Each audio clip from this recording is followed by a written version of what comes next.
finally caught up with my good friend Chris Buck here at Guitar Summit. You've been hard to track down, and I know you haven't got a lot of time because you're on stage too. I've been running away from you. That's right. No, it's been a good couple of years, hasn't it, mate? It's been too long. Is how long it's been. Well, I think the last time we met was maybe 5 years ago. It was actually in Germany.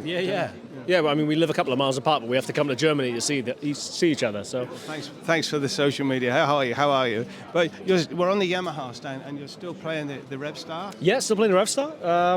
Got my custom model, and maybe some stuff coming in the future. Who knows? I've already said too much. A sniper will appear and shoot me from upstairs now, I think. But yeah, keeping busy. Have you, for your signature model, have you asked for anything special? Are you allowed to say first? I don't know what you're referring to. So they very kindly made me a custom shop model a couple of years ago, which I've been played to death. It's looking its age now, much like myself. And I mean, to be honest, when it came to specking the custom shop model, I kind of fallen in love with the off-the-shelf one. So essentially, it was a standard production model, but in nitrocellulose, which is obviously a bit of a custom shop kind of perk. And in gold, which they didn't offer at the time. So it was relatively. I get a lot of questions about that guitar. What's different? And it's like it's gold.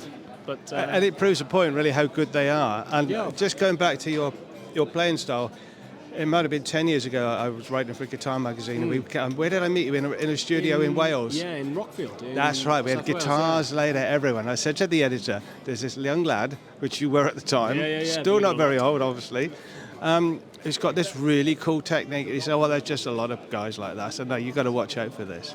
And we had a little noodle in the studio, and I've seen you say, it's your technique where you finger pick, but you can roll the pick.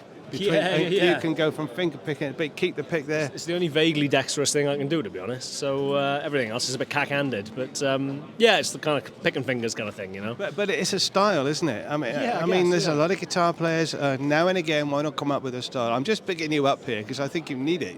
I mean, one of them stood behind the camera over there, Matteo, who's probably the master of the kind of fingers thing, you know. But yeah, I started playing with the plectrum when I was younger, which I still do a lot, you know, but it's just a textural and kind of dynamic variation thing, I guess, to be able to kind of like flick between them and have that variation, or have that in your arsenal, you know. Well, I'm staying on the style a minute because you'll do a hammer-on, delaying, and you'll, without sustaining that, without picking, you'll go down through and back up again. And it's beautifully done. Oh, thank you, man. It's all my vain attempt to try and sound like a singer. So if I can try and sound like Sam Cooke, I'm happy. I fail miserably, but I'm trying my best. So we talked about your influences a few years ago. Are you still into that old school type? Oh, yeah. My influences have kind of not really changed, to be honest. It's all that kind of classic stuff that I was introduced to by various family members growing up, you know, whether it's Motown, whether it's Otis Redding, whether it's Sam Cooke, whether it's Ella Fitzgerald and Nat King Cole, you know, that kind of stuff was coming from my grandparents, whether it's, I guess, more recent years, guys like Paolo Nutini, you know, it tends to be great vocalists, Chris Stapleton,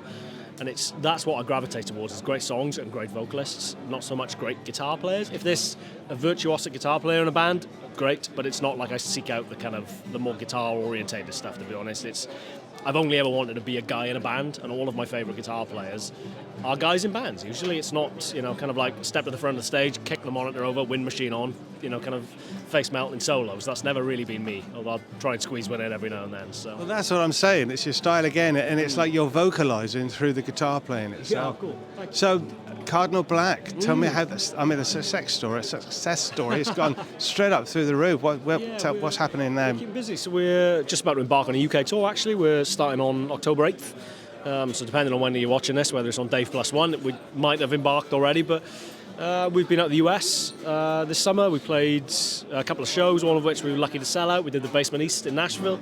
We did the Troubadour in Los Angeles as well, which was sold out quite a while in advance. So yeah, it's been a busy couple of years, you know. So it keeps me off the streets, saves me getting a proper job. So I'm happy. I told the editor, watch out for this lad. He's going to be big, and he is. My good friend Chris Buck. Thank you so much. Let's not leave it 6-7 years. No, and I know you got to rush off and do a sound check. So we're going to do a little bit of film and see you up there. Take care, my buddy.